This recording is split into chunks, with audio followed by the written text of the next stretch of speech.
So, ladies and gentlemen, welcome to a new edition of this RGM podcast with me, Carl Maloney. We're here again for another week of music. And today, ladies and gentlemen, we've got the future of music with us. Tom A. Smith. Hi, mate.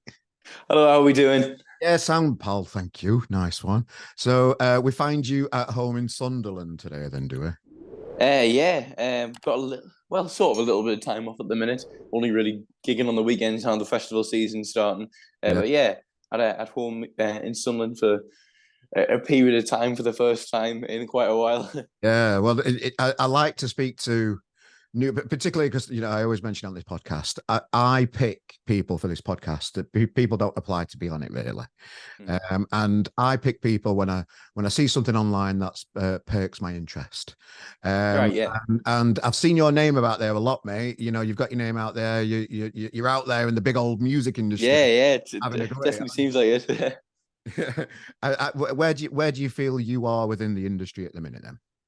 I mean, it's still very early doors. It really is. Yeah. I've been very lucky over the last sort of year and a half to be able to be involved in as many festivals and tours that I have been. Yeah. I think even this year we've got over 20 festivals booked for the summer, so Wow. it's going to be a busy time. But yeah, as I say, it's still early doors. We've done a few headline tours, and Mm. it's been like 150, 200 cap rooms, and there's obviously bigger rooms than that. So we hope to reach them a bit further down the line. But yeah, no, I'm just enjoying it at the minute and taking every day as it comes. But the support we've been getting has been amazing. It's fascinating how it can take off so quick for somebody. Did you mind me asking your age, mate? Yeah, I'm 19 at the minute. 19. Just turned 19, yeah. Just turned 19. So a young lad Mm. in the industry, already got these festivals ahead of you, and these headline gigs. And I can tell you're ambitious because only 150 cap venues, and you're looking bigger than that already. Oh yeah, well, absolutely. I mean, I've been working on this for quite some time, and Yeah. realistically speaking, even though I've had a fun year and a half, I've not really done anything yet. I've not hit the big strides that I want to. So Yeah. we'll see how it goes. No, I love it, mate. I love the ambition of it, and it's kind of another reason why I wanted to chat with you, really, because I'm just fascinated with the journey of a musician and how because everybody's journey is different. So let's go back. Let's go back a little bit with you then. So how did Tom A. Smith first start getting into music? Talk us through how it all happened. Well, like music was always getting played in my dad in my house. My dad is like, even though he'll tell you himself he's not blessed with much musical ability. Is it not?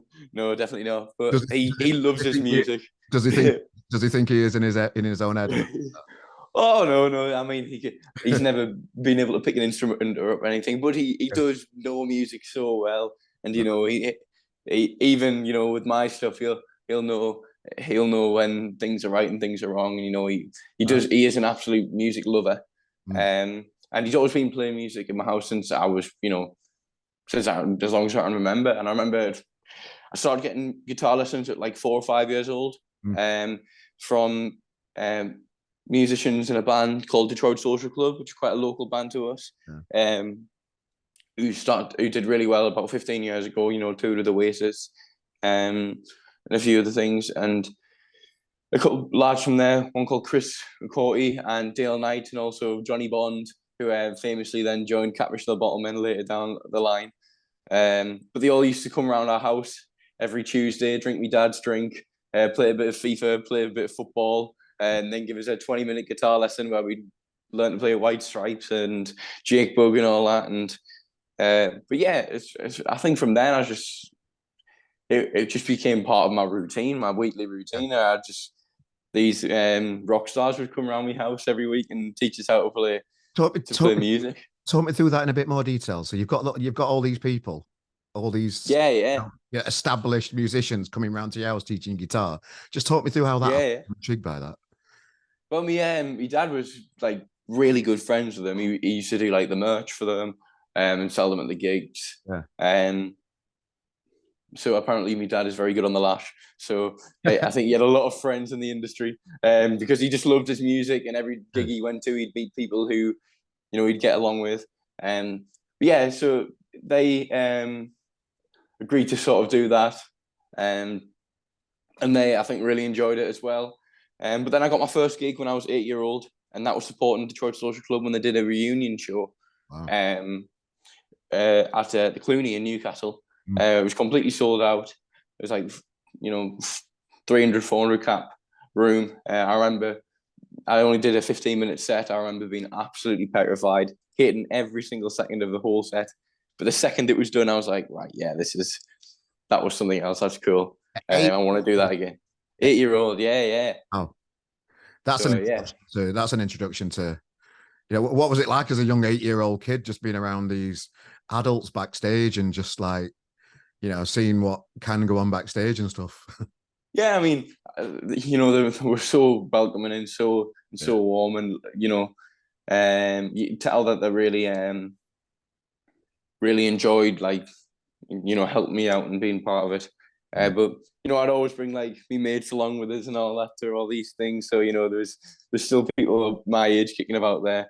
But no, it's always it's been a massive part of my life forever. And then in a couple of years down the line, I started getting singing lessons and more guitar lessons from a lad called Barry Hyde, who is a Mackem legend. He's the singer of Future Heads. Wow.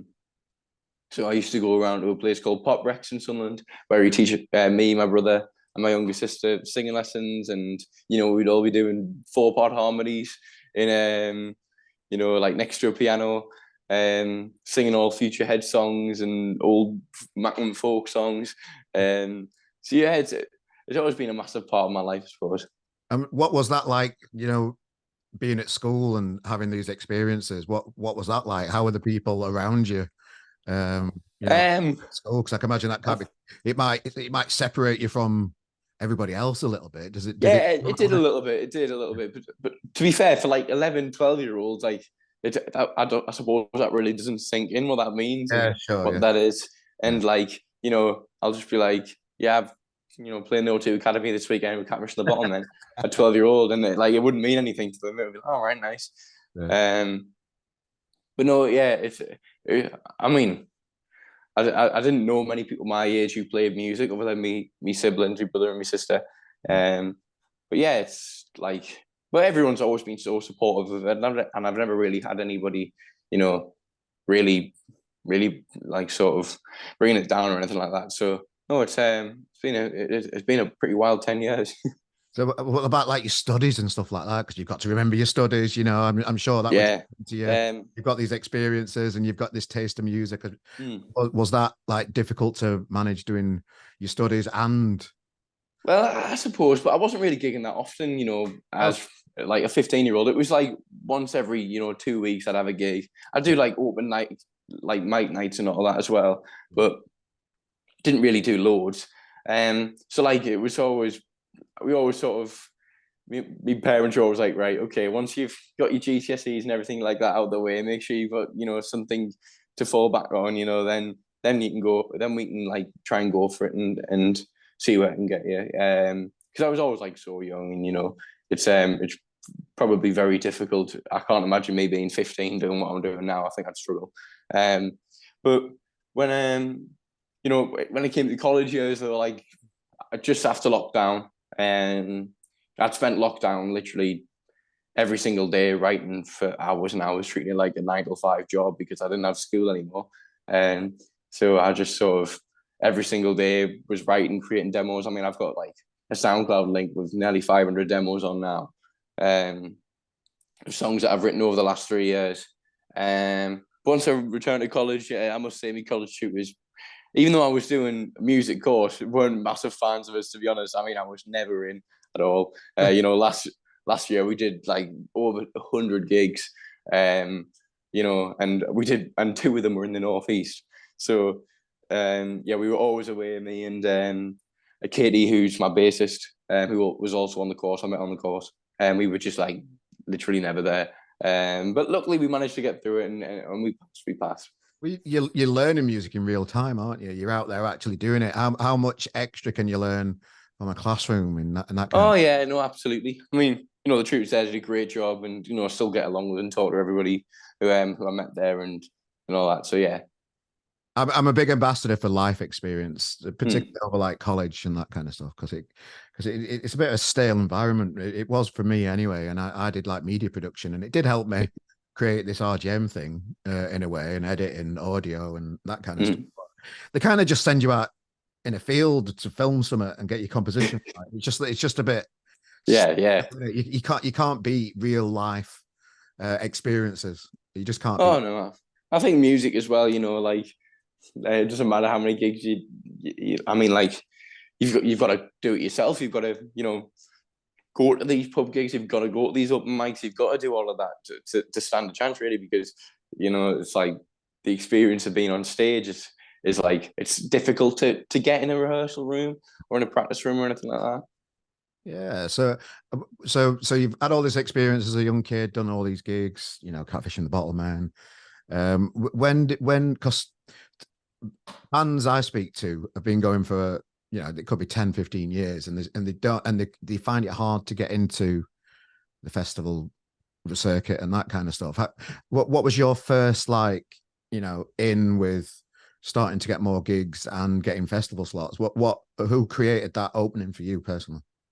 Well, quite a few years back when I played under a different name, Tim Burgess, from Charlatans, you know, was really supportive, and you know he had many festivals. This venue called Tim Peaks Diner, and you know I was playing in there. Yeah, Yeah, Kendall Calling, yeah. done that a few times at Tim Peaks Diner, and yeah, that was, you know, I did that festival like 3 years in a row. Just going back a little bit, Tom. How did your relationship with, you know, the legend fucking Tim Burgess start? You know, just talk us through that. I think. Oh, I tell you what it was.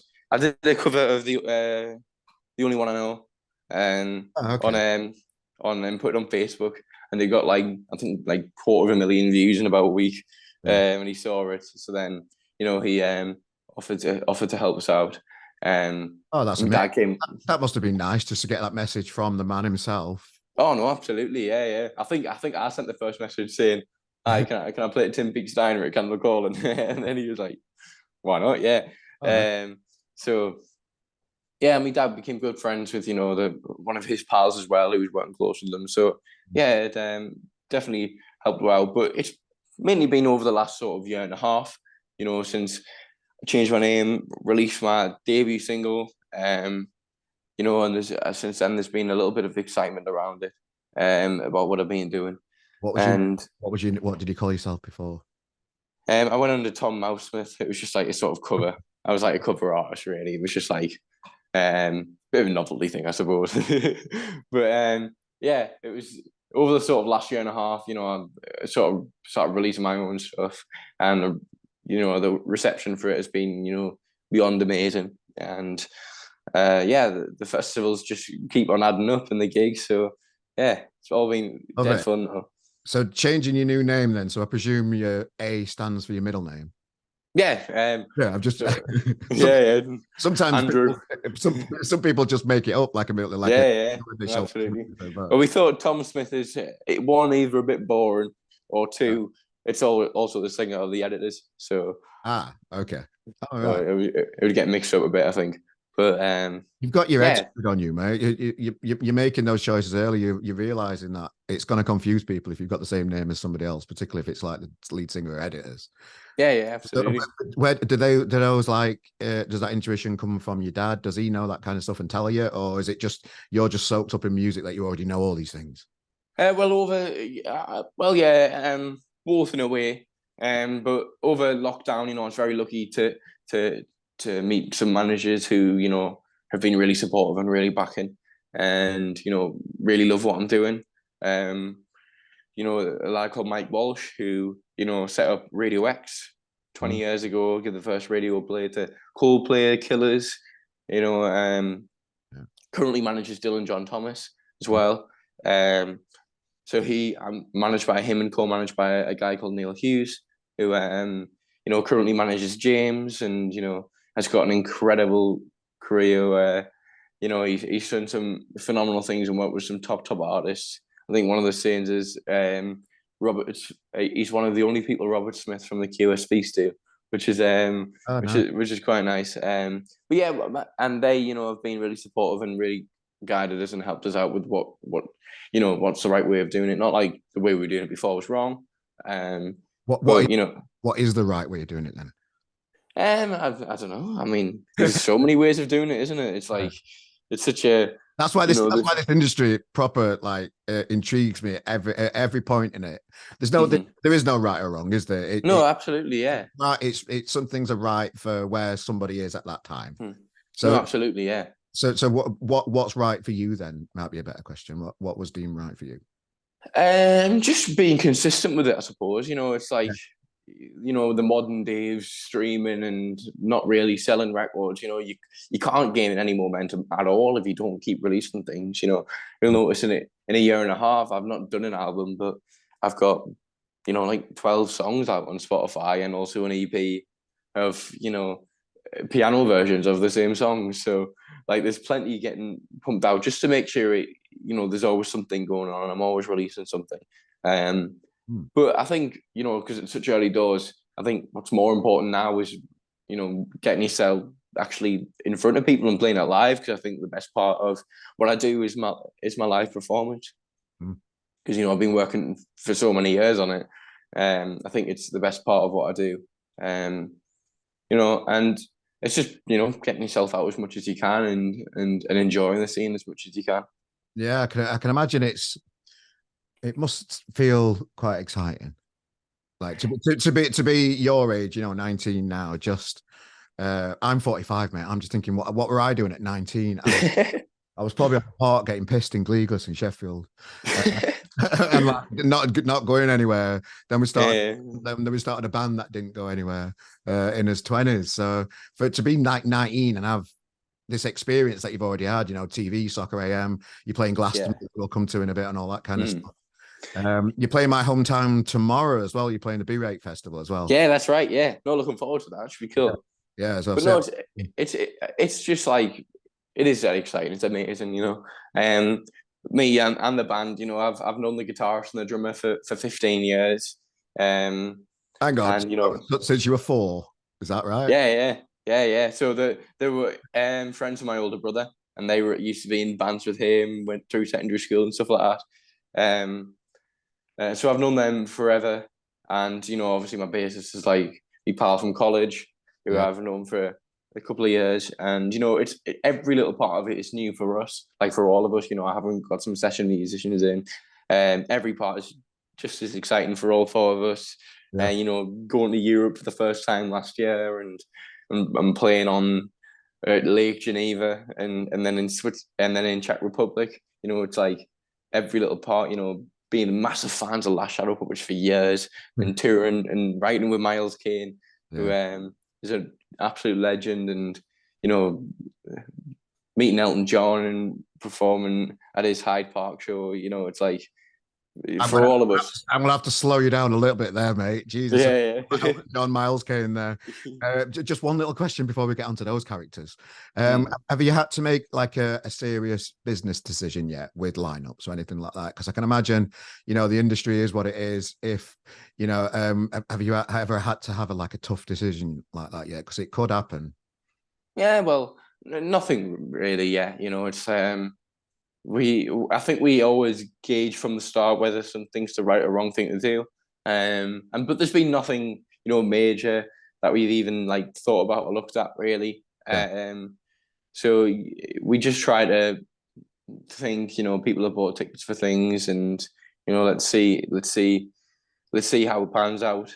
But there's been nothing where we thought we really shouldn't be doing this or anything like that. So it's all ticking along really nice, and Hmm. we're just trying to enjoy it, taking every sort of day as it comes and every show as it comes. So and trying to meet and play in front of as many people as possible, really. And just one little question, just about the dynamics of the band and that kind of stuff, because Yeah. I've been around a bit, you know. I'm a bit of a nosy bastard, so I just like to ask. Sometimes when I see bands that are headed by one person and it's got one person's name on the poster, that type of thing, that can create an environment in a band that, you know, sometimes it can, you know, people can get jealous and that kind of stuff because they're not like mentioned on things and they're not getting interviews and that kind of stuff. Yeah. you know, you're all schoolmates. You've known each other all your life, pretty much. Yeah, Has that ever been a thing with you guys? absolutely not. No, Right. like because you know it's such an incredible experience for all of us Yeah. that like I don't they understand that, you know, I've put the work in for 3 years, Yeah. writing every single part, every drum part the drummer plays, every guitar part Dylan plays, and every little thing that happens on stage, you know, I've worked on for so long. So they completely and totally, you know, respect that. But when it, you know, like I'd love to be further down the line, you know, all of us writing together and being creative and productive together. But, you Yeah. know, it's like they're at uni at the minute and all that, and it's hard to find the time to do that. And when I just, you know, sit at a computer on my own at home at 3 in the morning, when it's my best time for writing, um, like, and I create something, you know, it's, you know, they're more than happy to be part of that. And like, just kicking and playing live, we're always spending time with each other and always, you Yeah. know, like on the road together, and you know the vibe in the van and everything like that is, you know, absolutely amazing, and we all get along so well. So there's been no issue of that, so far, and I'd be very surprised if there ever is. Really. I love that. So you mentioned Elton John there, mate. I ain't got Elton Mm. on my notes. I've missed that. I've missed that from my research. Just through that whole experience. That's a How did it happen? What was it like walking into a room where you know Elton John's going to be, and just yeah. all of that? Oh no, I mean it was amazing. Yeah, it was great. I remember getting a FaceTime call from him like 2 weeks before the gig, where he, How because did it happen? basically, How did it all start? I'm just fascinated. so Yeah. he's got a radio show called Rocket Hour, Mm. and you know he handpicked me and played me on that. And I remember him saying on the show, you know, this kid's, I was 17 at the time. Yeah. This lad 17, and I think he's going to be a very very big star. Which, you know, hearing a legend like that say something like that at 17 is like, you know, absolutely crazy. I was actually in Sheffield at the time. I was at the lead mill, Right. about to play there, but he he's then like 2 weeks before the gig, you know, FaceTime me. Well, actually, no. When we were in Two Room with Miles Kane, it was a day off in Manchester, and I got an email through in the morning that said, "Hi, Elton John has asked you to come along to his Hyde Park gig in London." Um, um, and I was like, "Oh, that's amazing! That's great. He's asked us to come and watch. That's brilliant." And All then right. my dad, then my dad rings us like 10 minutes later, and he goes, "Have you seen this email that's come through?" I went, "Yeah. Elton John's asked us to come to his Hyde Park gig." He went, "He's not asked you to come and watch it. He's asked you to bloody play it, Tom." Um, I was like, and I read it over again, and it did say that, and I was like, I was with all the band at the time, and we just went absolutely mad. Like we went absolutely wild. And then like 10 minutes later, we then got an offer to play to open Leeds Festival. So it was pretty wild half an hour. But He FaceTimed you then. yeah, yes. You got his number on your phone still? It's like a sort of his producer's iCloud. Right. So Okay. yeah. So it's like, but we had like a FaceTime chat. So just talk. I'm very excited about this. Yeah. It's So no, imagine getting your phone and just seeing FaceTime as it, and then just seeing fucking Elton John's. oh, it was wild. It was wild. But he so basically it was supposed to happen the day before that it happened. Yeah. But his pretty normal things that happen in life. His yacht was stranded, Oh. and he didn't have any signal. Uh, So his yacht outside, I think he was just outside of Nice. He didn't have a signal. So we had to, you know, it's happened before to me. So you yeah. know, I can't blame him. But he's yeah, I had to. We changed it to the next day. But I remember him opening up the call and he goes, "Hello, Tom. How are you?" I'm so excited to chat. And he, you know, he's there with his tinted red glasses, Yeah. and he knows literally. I mean, he was in his full Elton John getup as well. Right. And so he knew everything about me, what I had coming up, all my singles I put out so far, Wow. everything I'd done, the gigs I'd done recently, and I was just like the interview you can find it on Apple Music, and it's like you could just see that I'm just like in this total disbelief. Anything is going on. I'm like stuttering out. I don't know what to say because Elton John's in front of us. but then I met him at Hyde Park in London, which was a great day out. It was an amazing time. I've got this big plaque on my bedroom wall that says Tom A. Smith, British Summertime Concerts, Hyde Park, Elton John. You know, which is like my pride possession. But yeah, it was a great day out, and the gig was amazing. I managed to meet him, and I went in alongside Thomas Eden, and we met him. And I remember at the time, because we all had to wear face masks and all that, because he's an old fella and he's got a big tour to do. He doesn't want to be catching anything, which fair enough. But he didn't recognise who I was underneath him. So I was sat directly next to him, like literally on the couch next to him. But for like 20 minutes, he kept on. Every 10 minutes, he'd go, "Is Tom Smith here? Yeah, I want to meet Tom. I want to meet Tom." And I went, "Yeah, I'm here. Hello." And he went, "Oh yes, hello."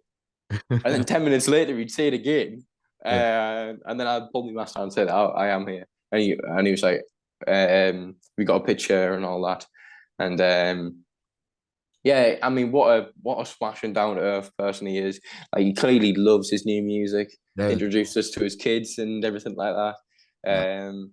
Yeah, he loves his new music. And you can tell he's just someone who respects songwriters and is clearly a lover of music. So yeah, what a massive occasion and day that was for us. Oh, well done, mate. What kind of influences Miles Kane had on you then? No, massive. It's been amazing, not just from like being able to sit down and write with him. That was the first time I'd actually wrote with somebody, so I was really nervous to do it, because especially let alone someone like Miles Kane. But he was like so. He understood that it was completely.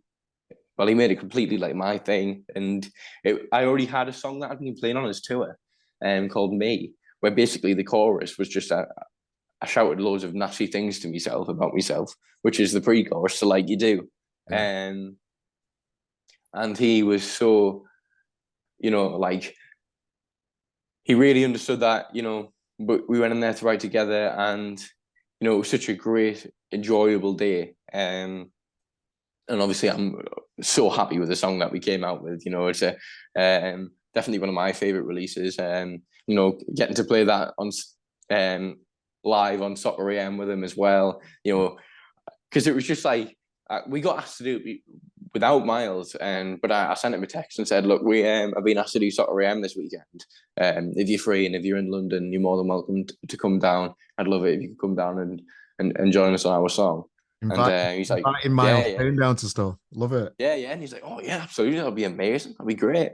But no, he's such a top guy, and so like obviously people at Soccer AM were clearly buzzing to have him there, and like there's how there's like little skits that happen in Soccer AM and things like that, but like on the original script it said Miles was doing them, but he got taken to his dressing room and he scribbled them out and put my name on, so I ended up doing all the skits and everything like that. So he's clearly like, it's amazing the support he's given us. He's been brilliant, and obviously the tour at the time was a massive part for me. Just watching how he performs as a front man, was like massive for me. Seeing him putting the guitar down and just having such swagger on stage. So yeah, he's been dead supportive and a real massive part of my musical journey over the last year, I suppose. But no, and I hope to keep working with him down the line as well. I have done a bit more work in the studio with him, and happy with loving what we've got as well. But hopefully a bit more as well. And yeah, it's been great. So that's something you've got in your back pocket for future, maybe. Yeah, absolutely. I'm not too much. You probably can't talk about it, but no, not really. Fair enough. Okay, fair enough. So, how has your performance as a frontman developed? Having these experiences on tour, how have you worked on you? Yeah, well, I always say this to my band. Even though we've all improved so much over the last year, because we're gigging more now than ever. I think everyone was sort of just like brilliant, but I think like myself I've seen the most change really, because I think it's the most, like it's that engaging with the people in front of you. Barry once said to us, people always say when you're on stage, you're the one in control. Yeah. But you're definitely not. The 200 plus people in front of you are in control. It's your job to win them over.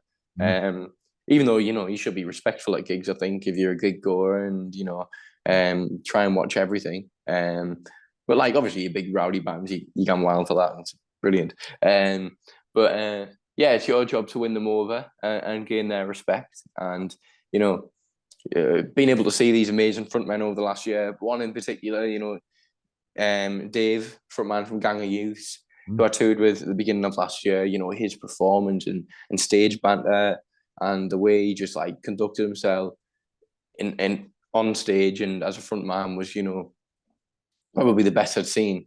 And he blew me away. And, I managed to get to chat with him about songwriting and things like that. And he gave me a few tips on how he does it as well.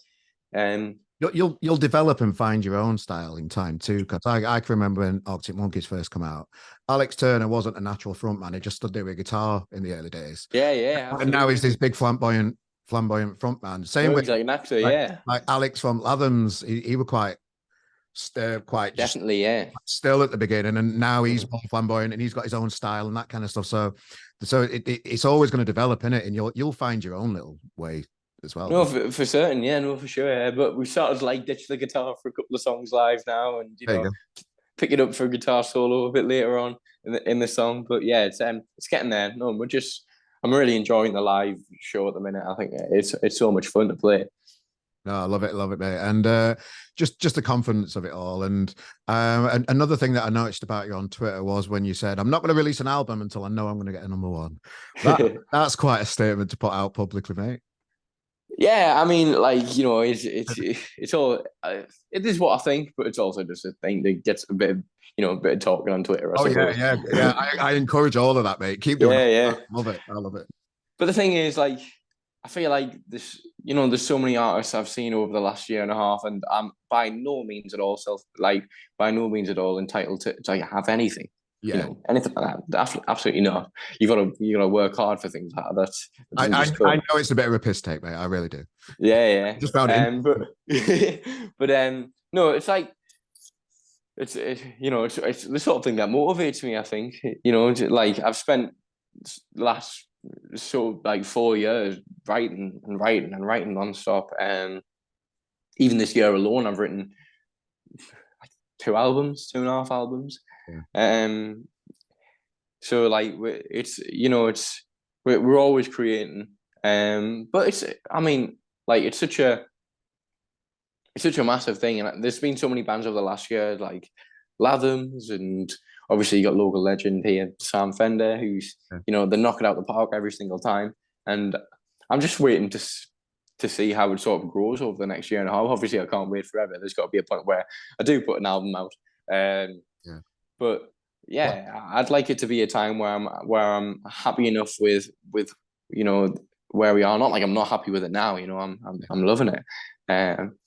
But like where I'm at a place where, because if I put anything like an album out now, it would literally just it would do nothing.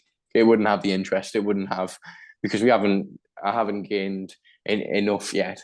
But we just keep working and plugging away over the next however long, and there could be a time where I'm happy enough to release a big body of work. Yeah, well, I saw the replies you got, and it weren't just people on Twitter just being Twitter people. It were like Tom from the Lottery Winners, Reverend, my mate John McClure. He replied to you. A guy that you remind me of, Andrew Cushing from up north as well, just all replied to you about on the tweet and stuff. You're on everybody's radar. I love seeing that, and I love seeing the community offering advice and support there as well, and just it all. But that's the best thing about Twitter, that for me. Oh, absolutely, yeah. I mean, Lottery Winners are smashing out the park at the minute. They're doing amazing. Their new record is doing fantastic. And they're a brilliant band live. And Reverend the Makers, they've been so supportive of me for so many years as well. And Andrew Cushing, looking forward to seeing him again tomorrow at the fest Sheffield. Yeah. Another local lad who's smashing it as well. Oh, I've had him on twice already on the podcast, Andrew Cushing, and I just really enjoy how he is. And you remind me of something. You know, he's got so much confidence. He's up for a laugh. He's a bit cheeky. He's like that. I see a lot of that in you. I like that. No, nice one. Yeah, I mean, it's like he also did Soccer AM and all that as well, so he's doing a hell of a job too. But no, it's so nice to get the support from so many artists who are in, you know, further down the line than myself, and who are hitting new heights and things like that. So you know, we're just seeing how it goes, and I'm loving it at the minute. So it's great to have that back. So I know this podcast will have gone out, but I know you're in my hometown of Sheffield tomorrow on the B-Rate Festival. You'll have seen online that festival got a bit of a backlash, and some people were pulling out of it and that kind of stuff. Mm-hmm. What made you decide to still play it? Like it's a really tricky one, isn't it? Like it's not something we did lightly, you know. It's like but I just enjoy being on stage and I enjoy gigging, and people have bought tickets for a festival, and I don't think enough people have dropped out to warrant me. You know, I was never going to be the last one standing. But like the people have bought tickets and it's still a gig and still an event, and perfectly nice, normal, great people will be coming along who enjoy their music. And you know, if they want to see live bands, and I've agreed to do it, you know, like but it's a tough one. It's not really something I know awfully a lot about, you know. I know. I'm just trying to get as many gigs as I can. And for people that don't know, the controversies around Tom Megan headlining it, I've recently had Tom on the podcast. So, you know, people go through things in their life. People make amends for things. People are allowed a second chance. And I think to try and cancel somebody's career when they've obviously made amends, they've obviously made changes to the lifestyle, and you know, and done and move forward with their lives. You can't keep people down forever when they've made an effort to do the right thing in the end. And for me, I appreciate anybody's decision to cancel it. It's their decision; they can do what they want. Yeah, absolutely. But I don't think anybody should be scrutinized or made to feel bad for still playing a festival when that has got nothing to do with them. You're just a young lad. You want to play. You're going to see Andrew Cushing down there. There's loads of great artists on that festival. It's a smashing looking event. It's just my little view on it, really. People shouldn't feel that important to be able to be able to cancel people. I just hate that mentality where people think that their opinion is the only one that should be heard. I think there's two sides to everything, and I don't blame you for still playing it, mate. All right, yeah. I mean, I'm you know, it's not really a thing I've thought much about, to be honest. I just fair enough. It's like, you know, we've had the conversation, and we didn't. I suppose I didn't think there's enough to skip it, to be fair. But you know, it's like I really don't blame anyone who has. You know, like I can understand how some can feel uncomfortable doing it, but well, good luck with my home fans, the people of Sheffield unite. I'm sure you'll get a great reception, mate. Hopefully, yeah. Good luck with that one. And then you're playing the biggest festival of them all. You found out recently, Glastonbury. Yeah, no, I was all about that. I mean, Billy Bragg, man, what a legend he has been for me over the last year. Like, you know, supporting him this month now, in a couple of weeks' time at Oxford O2 Academy, which going to be massive. You know, he's literally like for years been one of my heroes. I think he's literally one of the best songwriters ever. I think he's great. So to have him, you know, backing me for such, I mean, literally the biggest event in music is incredible. You know, and Left Field is such a brilliant stage, and did it last year, and part of his sort of like acoustic radical roundup, it's called, where he just has 3 people join him on stage and take turns playing songs. But this year we got a full, you know, band, big set. The band absolutely buzzing. It's the first time going to Glastonbury, and you get in for no. Exactly, yeah. I mean, they literally Glastonbury count fingers and toes for how many people get in. But yeah, it's we're buzzing for it. It's going to be like honestly probably the best weekend we've had so far. You know, the lineup's great, and yeah, it's going to be top. And the thing is with Glastonbury, like such like a massive city, it is like it's huge. You know, you'll have like people doing DJ sets up in a tree, whilst there's a foam party going on at 2:30 in the morning, in a forest. But it's like, yeah, it's such a great place, and I can't wait to be doing it again this year. And it's mad to think it's now literally only next month. Like, you know, I've known about it for a couple of months now. I mean, literally feeling ill, not being able to tell anyone. Yeah. But no, we're buzzing that it's out there now, and yeah, we just can't wait to get down there. Does anything phase you at all? Well, no, I mean, you know, I just enjoy it all, and I love playing live. And you know, if my music's not for you, then it's not for you. It's not really down for me to decide. So yeah, I just sort of enjoy it, and the band enjoys it. To be honest, the main thing is I love the company of the people I'm knocking about with. So it's all just good crack, and it's like it's fun, and you know, we have a laugh on stage, and yeah, so every gig, regardless of what we're doing, is just as enjoyable as the next. Oh, I love that, mate. And you've got your own big tour coming up as well. So within the description of this podcast, we'll put a link to buy tickets. You know, it's all kicking off. You've got this big tour coming. How do you prepare for a tour personally? You know, it's like keeping my voice on the low, really, because my live voice, it's you know, it's quite tiring to sing the way I sing for a while. It's quite a like shouty loud voice. But yeah, it's like I think the trick is not to overdo it every night and not be out drinking every single night, because I would literally kill myself off. But like this tour is gonna have dates where we're doing like 6 days in a row, then a day off, then another 6 days in a row. So it's gonna be massive. But no, really looking forward to it though. And you know, with the band, we'll get together and we'll rehearse for a couple of weeks, and you know, maybe learn a few more songs just that we can chuck in here and there and try new things. But it's no, buzzing for it. It's going to be great, and to play in front of so many people who, you know, have come to see you and want to watch you live. You know, I don't think I'll ever get over that. It's amazing. What would you say to people that haven't clicked the button yet to buy a ticket? What would you say to those people that are thinking about it? Yeah. They're being a bit annoying and they've just not pressed the button yet. What would you say to those people that are hovering over that ticket button to buy one for Tom A. Smith? Yeah, absolutely. Yeah, go for it. I mean, we haven't announced it as of yet, so it's on the down low. No, it's not announced yet. I'm not sure when it. Okay. I think it'll be announced in the next week or so, week or two. So I'm not sure when this podcast comes out, but yeah, I'll make sure it's out after the tour, mate. Don't worry about that. Nice one. Cheers. Yeah. Okay. Yeah. What are you doing? I thought I saw it on your socials. That's where I got it from. I might have just got it. Yeah, no, I've got like a big thing out now. Literally all the festival dates I'm doing and everything, and every gig I've got going on, and then set out like a tour poster thing. But yeah, that's what I meant. I've got. It's probably this one. Is it that one?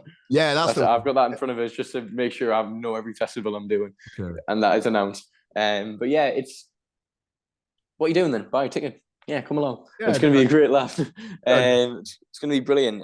Even if you don't know who I am or don't know the words, I'm sure you'll come away with something. You know, even if it's just supporting a new artist. But no, it's going to be a great time. We're going to be doing so many iconic venues up and down the country that I've played over the last year and a half, and ones that I haven't. It's pretty much every single city. So yeah, it's going to be great. Oh, I love that, mate. I love that. So, is it just like voice preparation then? Have you got any techniques with honey and that kind of stuff? Have you got like, I've got one of those fun things and all that kind of stuff. Yeah. I've got a cupboard full of vocal zones. I've got one of those like Norman inhaler things. You know, like just pure water vapor. So it just sort of steams your throat. But yeah, it's you just got to take care of it and like not overdo it with the drinking or anything like that, because it will ruin your voice. Yeah, don't blame me, mate. So the tour's on its way. You know, what a story you've had at the age of 19. Can we catch up again after your tour and have another chat, mate? Because I'm loving your journey, and I just want to support it all on RGM and share your music with with the passionate music scene that we're part of. It's a really enjoyable time for new music at the minute. Yeah, for sure, absolutely. And I'm relatively new to your name, and I've just, for example, I just checked out you're playing Toronto. You're not playing Toronto. Your song Toronto, and that is just a proper great good tune. And as soon as I saw that, I thought, right, I'm having this kid. I like it. I love it. I'm invested in that kind of stuff. So we're going to be sharing your stuff out there on our gem, mate. We're going to be reviewing Love you. it. I can't guarantee what they'll say, but oh god, I'm sure it'll all be great because. You've got the world at your feet, mate. It must be exciting for you just to have these things on the horizon. How much are you like pinching yourself a little bit? Yeah, it's all wild, like I don't really ever have a second to think about it, to be honest. It's on the next thing straight away. Yeah. But no, we like literally just loving it. It's like it's what I've worked very hard to be able to do. Yeah. And now that it's sort of slowly coming together, it's it's really exciting. Yeah, nice one. So by the time you watch this, ladies and gentlemen, the tour will be announced, and there'll be a link to the description of this podcast. Because I'll send me the link, Tom, and I'll put it on the podcast. Yeah, will do. And mate, I really appreciate your time this morning. Thanks for joining us. Enjoy the rest of your day. You're off to Stadium Light, I believe. We had a little chat earlier. You're doing a random thing over there at the. Gonna have a meal with the iconic 1973 Sunderland team that won the FA Cup. Wow. Haven't won anything since then, so they are literally still legends. Brilliant. Well, have a great day, mate. Enjoy Sheffield tomorrow. Enjoy your tour, Glastonbury. Just keep doing what you're doing, mate. I love it, and I thank you very much for this interview. Cheers. Well, thank you very much for having us.